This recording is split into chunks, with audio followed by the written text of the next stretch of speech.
I was in pain throughout the entirety of this show. In pain. And when we finally get a kiss, it's a death kiss? And she dies?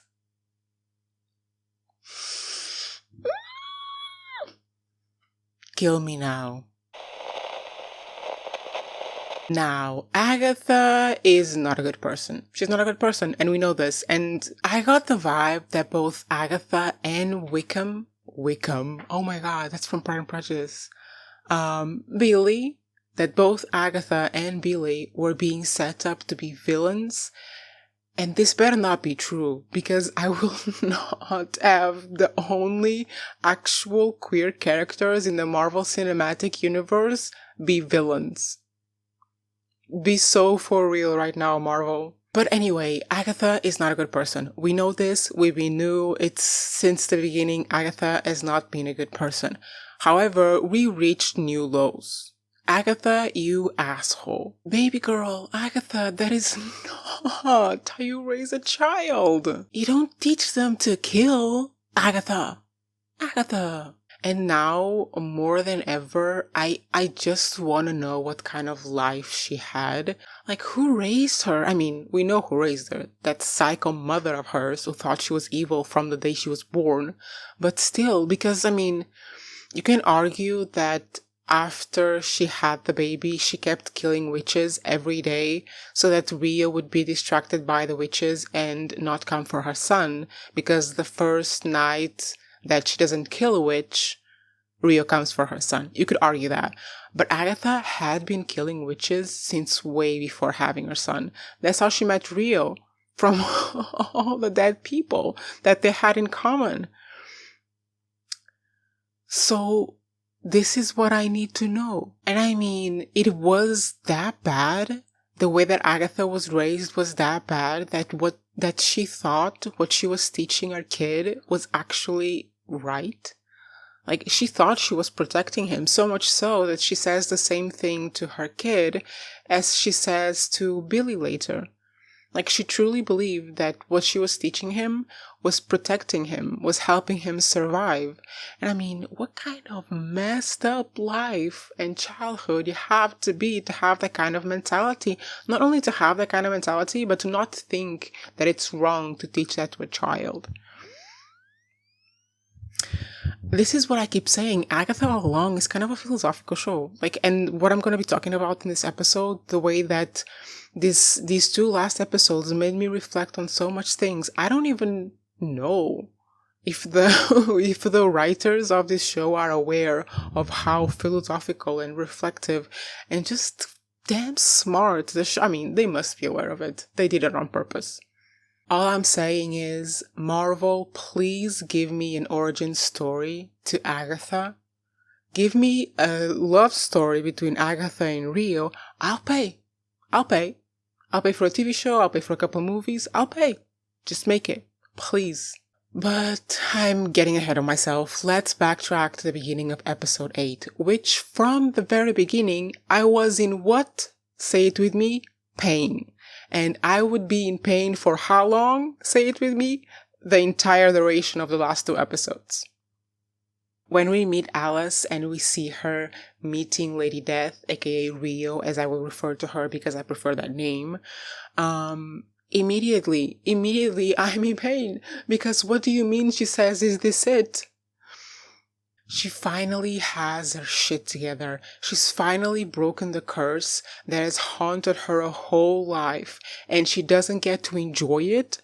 Like, I don't know about you, but I could relate to this 100%. I mean, everyone has hard lives, and all of us are kind of in our weird little way trying to escape certain things and trying to heal certain parts of ourselves. Can you imagine? You finally get to a point in your life where you feel okay to enjoy your own life, and then it's over?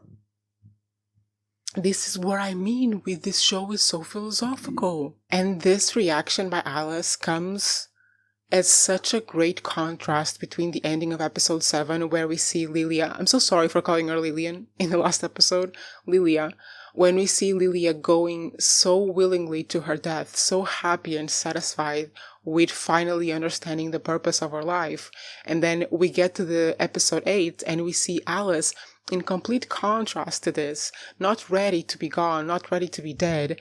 And it's just painful because we've seen this woman, we've seen her struggle. She had a literal curse on her life, and that's why it was all messed up. And now that she's finally free, she does not get to enjoy it.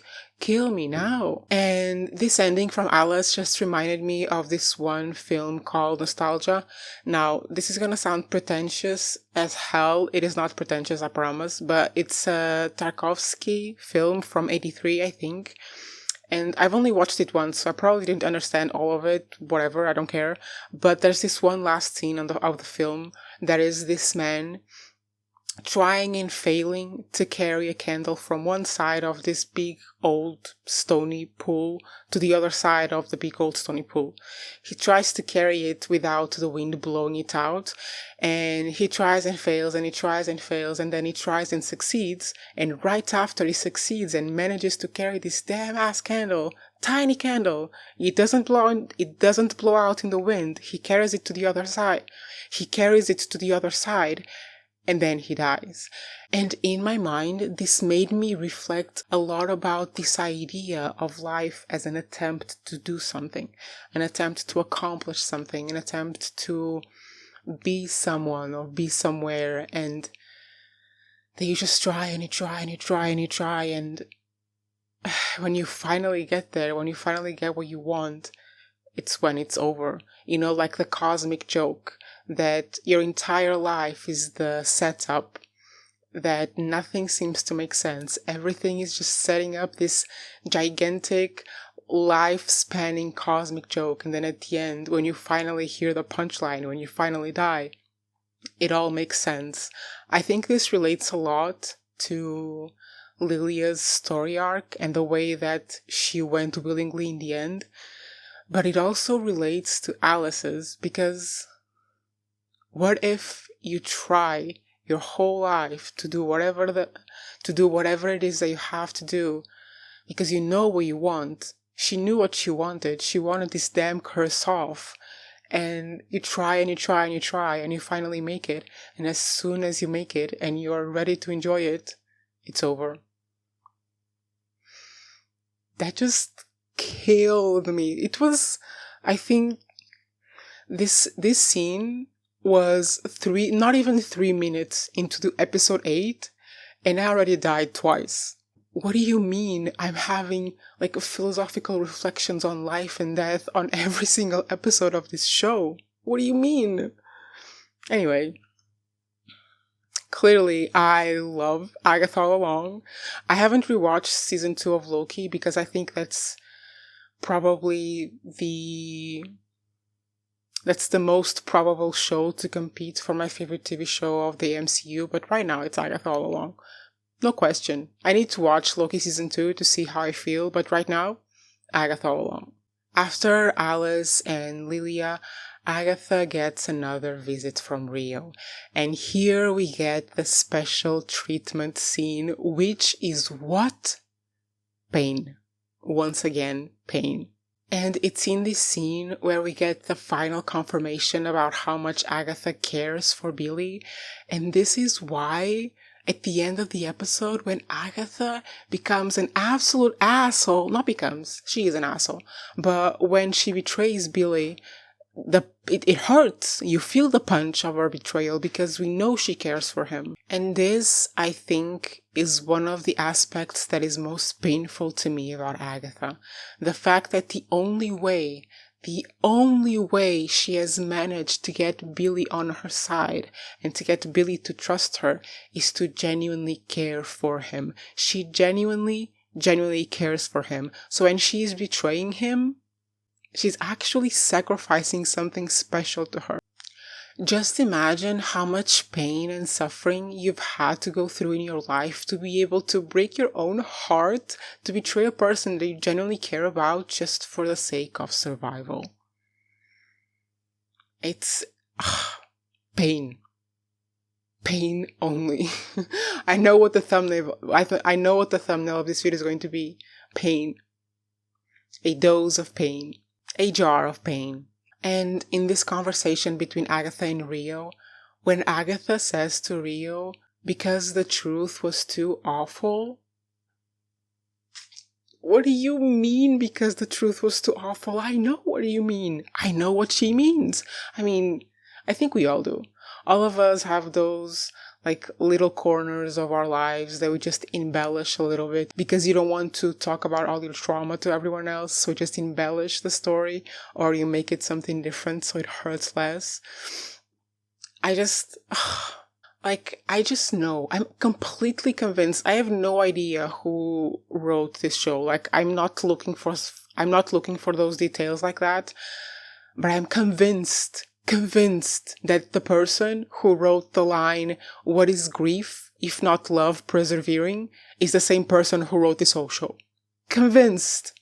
But the final blow of this interaction comes when Agatha, baby girl Agatha, tells Rio, "You know what? I'll bring you the boy. I'll bring you my heart at this moment," which is the boy because she cares for him. "I'll bring you the boy. If, when I die, you don't come with that face to take me." I knew for a fact, right then and there, I knew for a fact she would not betray the boy. I thought I knew. Clearly I didn't. Because of course she wants to see her face again. But when Rio says, "Okay," pain again, more pain. It's all pain when she says "okay," because it truly broke my heart. What do you mean, okay? What do you mean? And at this moment in time, I was just genuinely afraid for the absence of the death kiss, which I didn't know would be the death kiss. I was just expecting for a kiss. And I have to mention this. Rio leaving by literally cutting through the set was so funny. That was so funny. And I've heard that Agatha All Along is one of the shows with the smallest budget, so they probably didn't have enough money to make it like something else. And the set just remains cut like that. And she leaves. And that was so funny because, of course, Rio can escape the illusion. However, I have a question from this interaction. Because they say that if Rio, Lady Death, kills Billy, he will just reincarnate in another body. And I'm thinking, how? Is it like an established power that he has? How is he going to reincarnate in another body? And if this is an established power that he has, that he inherited from Wanda, is Wanda also capable of doing this? Is Wanda alive in another body? I'm gonna bet yes. Bets on yes right here. One bet, yes. And then we go to the final challenge and we get what? That's correct. So correct. More pain. Not just more pain. You hold nothing pain. You hold nothing pain. Did y'all watch that scene? Agatha really is the biggest asshole of the MCU, isn't she? Tell me of a biggest asshole. Like, this girl is out here doing damage and destruction to every person walking the earth. Who is the biggest asshole of the MCU? Agatha. And when Jen finally gets her powers back, I could feel it. I could feel it in my bones. I could feel it in my stomach. I could feel the joy, the relief that she felt. This, do you know what this felt like? This felt like when you're in like a big, deep depression, horrible, depressive episode. And for the first time in months, potentially years, you feel a little bit of just pure joy. You have no idea where it comes from. You had completely forgotten that joy even existed as an emotion that humans feel because you've been so depressed. And then you feel it. That's what it felt like. Imagine being depressed for 100 years and then finally feeling joy. Jen. And I was so happy. That was the only moment of happiness in these 2 episodes was Jen. So thank you to Jen. And when her hands sparkled, Jesus, I felt like my hands were sparkling. Did anyone feel this much joy for Jen? Because I did. Agatha, you asshole. Stop hurting people. And right after that joy, we get back to what? More pain. More pain as Billy, William, whoever he is, starts looking for the spirit of his brother, Tommy, and he finds his spirit, and then he has to find someone to put his spirit in. And why is it painful?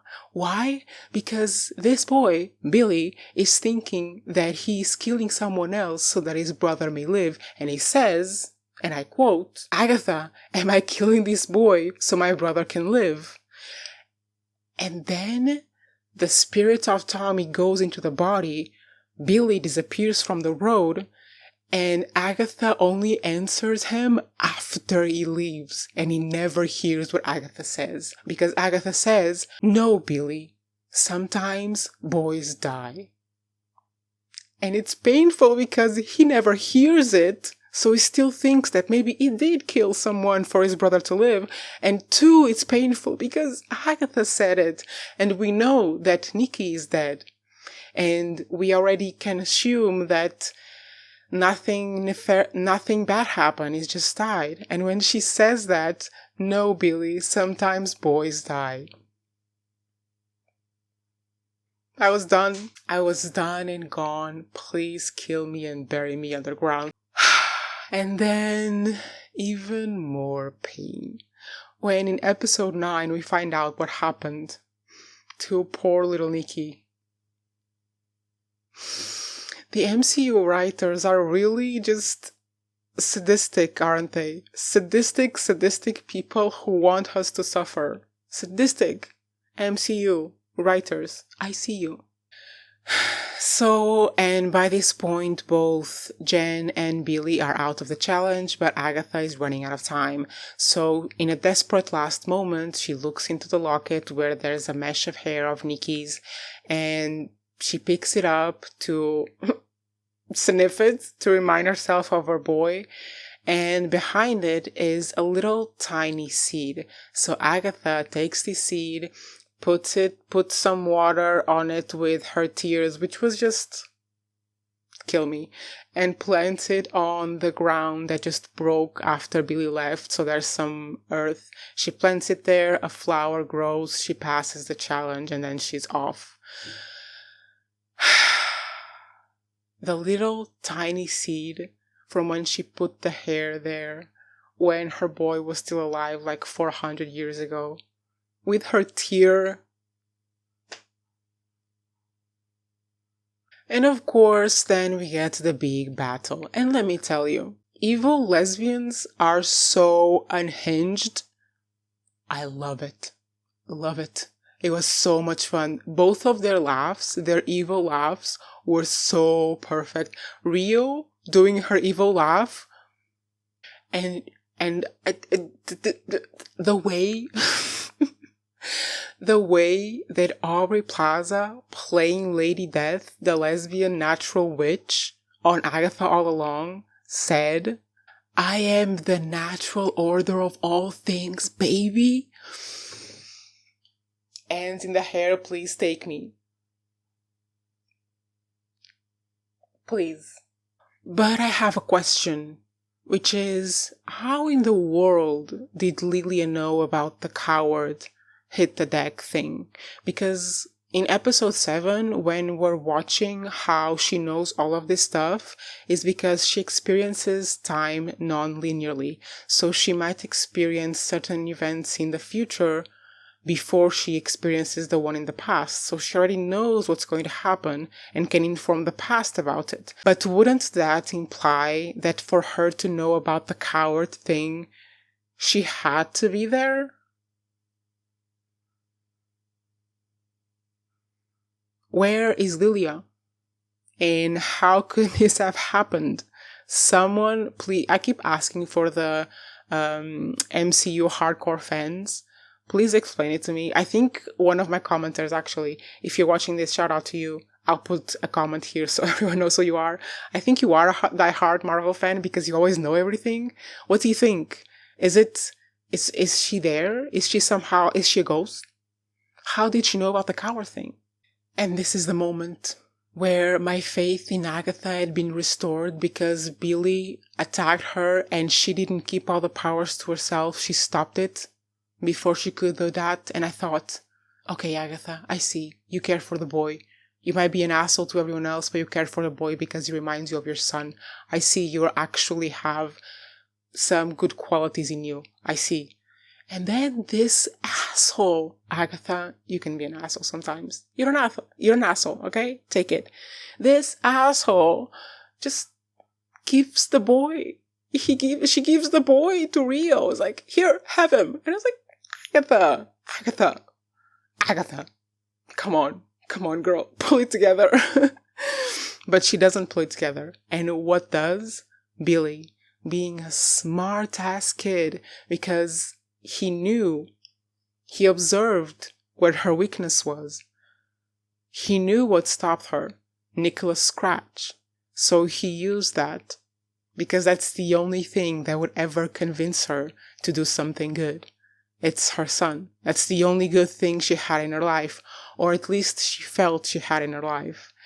And Billy pulls it off, talks to her in her head, and we get the damn death kiss. I was not ready. Did anyone notice the sigh of relief when they pulled apart and Agatha started lifting into the realm of the dead? The sigh of relief. I could die happy. I couldn't. I'm joking. But I really like that. And it's just so sadistic of the MCU writers. So sadistic to give us one kiss between them. And it's the final one. You need jail. MCU writers, if ever I become president of the universe, you're going to jail to pay for your crimes. For your sadistic crimes. Anyway, after Agatha dies and becomes a beautiful a beautiful flower garden, Billy goes back home. And let me just say, I love those parents. Love them. Because Billy truly deserves to have like a normal, grounding home. But also, Billy, you need to know how much Wanda loved you.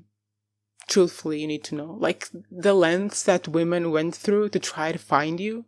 And you were right there? Kill me now. Like, this story arc is possibly one of the saddest in the MCU. And I mean, there are sad story arcs. But this, she was looking for them. She did all of that stuff in the Multiverse of Madness. And he was there. He was there next to Agatha. He goes home. And we get the most beautiful reveal that is going to be even better in the final episode. And as soon as that boy looked at the figurine of the Green Witch, I knew. I mean, I've talked about it before because, again, my one commenter, I appreciate you very much, had said this before, that he thought this was an illusion created by Billy. And it was, but it wasn't just an illusion, because then we see at the end of episode 9 that it was a place. Like, he has to go back there to destroy it and put like the memorial for the dead witches. So this boy didn't just create an illusion out of like existing stuff. He created something. Like, he literally created a physical place that didn't exist before. Without knowing. Like, he didn't do it on purpose. And I'm thinking, if this boy can do this much, not wanting to, like, not on purpose, what can he do if he's trying? Like, what kind of mind-bending shit can this boy do if he actually tries to do it? Like, I've heard on TikTok some theories about who he is on the MCU, that he's a potential villain, but apparently he has the potential to be like a gigantic villain in the MCU, and he's going to be part of the I was just about to say Young Royals. No, he's going to be part of the Young Avengers. Is that how you call them? Young something, like this new young force that's gonna have the Hawkeye girl. It's gonna have the Star girl. I don't know their names. I haven't been into Marvel, but just to say that I believe it. I believe it has the capacity to be like incredibly powerful, because if he created all of this without even trying, can you imagine what he can do when he tries? Anyway, I can.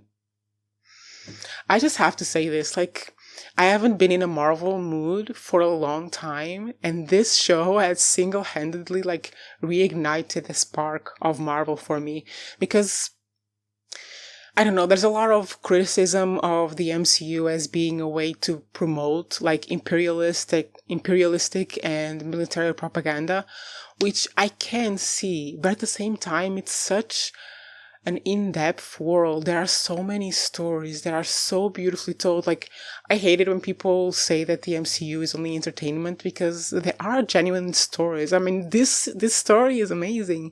And if they are expanding the way that they treat their stories to include not just queer characters, but also these very philosophical discussions and reflections, because that's what sci-fi is to me.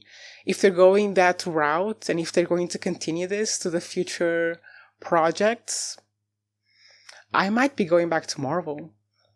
And now we go to episode 9. Originally, when I was watching it, I didn't think it was as good as 7 or 8. But then on my second rewatch, I appreciated it. Especially like the reveal of Agatha as a con artist. Was not expecting that. But do you know what I was expecting? I was expecting for that song to come back again in another version. And what happened? We get another version of that song. It's the 4th one. In this season, we've had like 1 original song and 3 remixes.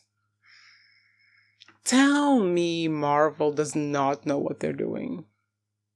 But even though I don't think episode 9 was as good as 7 or 8, damn did it hurt. Because Agatha, baby girl, no, don't do that to a child. What do you mean? What do you mean you turned your child into bait? Agatha, girl, that's not okay. That is not okay. No, we don't turn our children into bait. And I can't stop thinking about the fact that Agatha has this mentality of kill or be killed. And she's so lonely. And she's killing so many people to the point where like her soulmate or the love of her life or whatever is a literal death. Like she's been around so many dead bodies that the person or the entity she connected to was death. And I mean, I've seen this. I've seen this kind of like exploration in poetry, like Emily Dickinson talk to death. Damn it, I wasn't expecting to see this kind of depth in a Marvel TV show. I think I've been saying this all along, but yeah, I'm just fascinated, to be honest, and really just intrigued about the rest of her life, that she was so lonely and so hurt that she killed so many people, and she literally had a love affair with death. That just hurts me. It does not justify what you did to your child, Agatha. You should have known better anyway. But you know what? It's an interesting point. The way that generational trauma or generational curses, like not the real curses, just behavioral curses, I guess, are passed on. Because you know that discussion of how if a parent hits their child, this child is going to grow up to not hit their kids, but maybe still be emotionally abusive. And then that kid is going to grow up to not be emotionally abusive, but maybe be too overprotective or be too strict. And then the child of that person is going to grow up to be compensate for what they didn't have in their childhood, and so on and so on and so on. Like, we're always kind of trying to compensate for what we didn't have as children when we raise our own children. And I see this in Agatha because her mother thought she was evil. Like, from the day she was born, she thought she was evil. So she couldn't have been good to her. And Agatha, with her kid, is trying to compensate for that. To not treat her kid as if he's evil. To treat him with love. To treat him with... to teach him how to survive. And in her mind, what she's doing is right. Like, she thinks she's doing the best for her kid to help him live like a nice life, to survive and whatever. But it isn't. But the implications of this and the reflection and the discussions you can have out of this are so, once again, so complex and truly reflect what happens in like everyone's lives. I mean, we're all doing that with our own kids, trying to not be our parents and not hurt our kids in the way that our parents hurt us. Like, did you all expect to have this much depth in relationships and like character development as we did with this show? No, I wasn't expecting it, but I'm like loving it. I thought that was a really interesting point, and I'm just genuinely impressed. And that kid was so sweet, despite all that he's seen, because he's still at an age, like, he's 6 years old. He's still at an age where he can't figure out on his own how bad what they are is. I mean, he already is starting to reflect on that. Like, he already tells Agatha, why can't we just like live with them and survive together? So he's already like reflecting on, critically thinking about what his mother does, but he's still at an age where he can't possibly understand how wrong it is. So he's still this very sweet kid who adores his mother, even though he doesn't completely understand what they're doing. And this sweet kid is the one who starts writing that damn song. When that boy started singing that song and I started to understand what happened, let's all say it together. Pain. It was so painful because, and if you listen to it and if you go back and like rewatch it, you can tell that the sweetest parts of the song were written by him, and the more painful or hurtful or just life reflecting parts of the song were written by her. And it's just, the second time I was watching it and I noticed this, it just broke my heart. It just broke my heart because what do you mean? And then he goes with Rio and he's dead and he's gone. And Agatha turns this song, like this beautiful creation that her son made for them to sing together. She took this song and she used it as a manipulation tool, as a con to kill more witches, something that her boy didn't want her to do. And every time she has to sing that song to kill those witches, she has to be reminded of the person who wrote the damn song, her boy. Am I reading too much into it? Because I truly felt it, like it broke my heart. And the revelation that it was just, that she knew the song. Like when Billy came to her in the first or second episode and he was like, I want to go to the witch's road, I want to find it. And that was her con. It was her con. Man, that was a good reveal.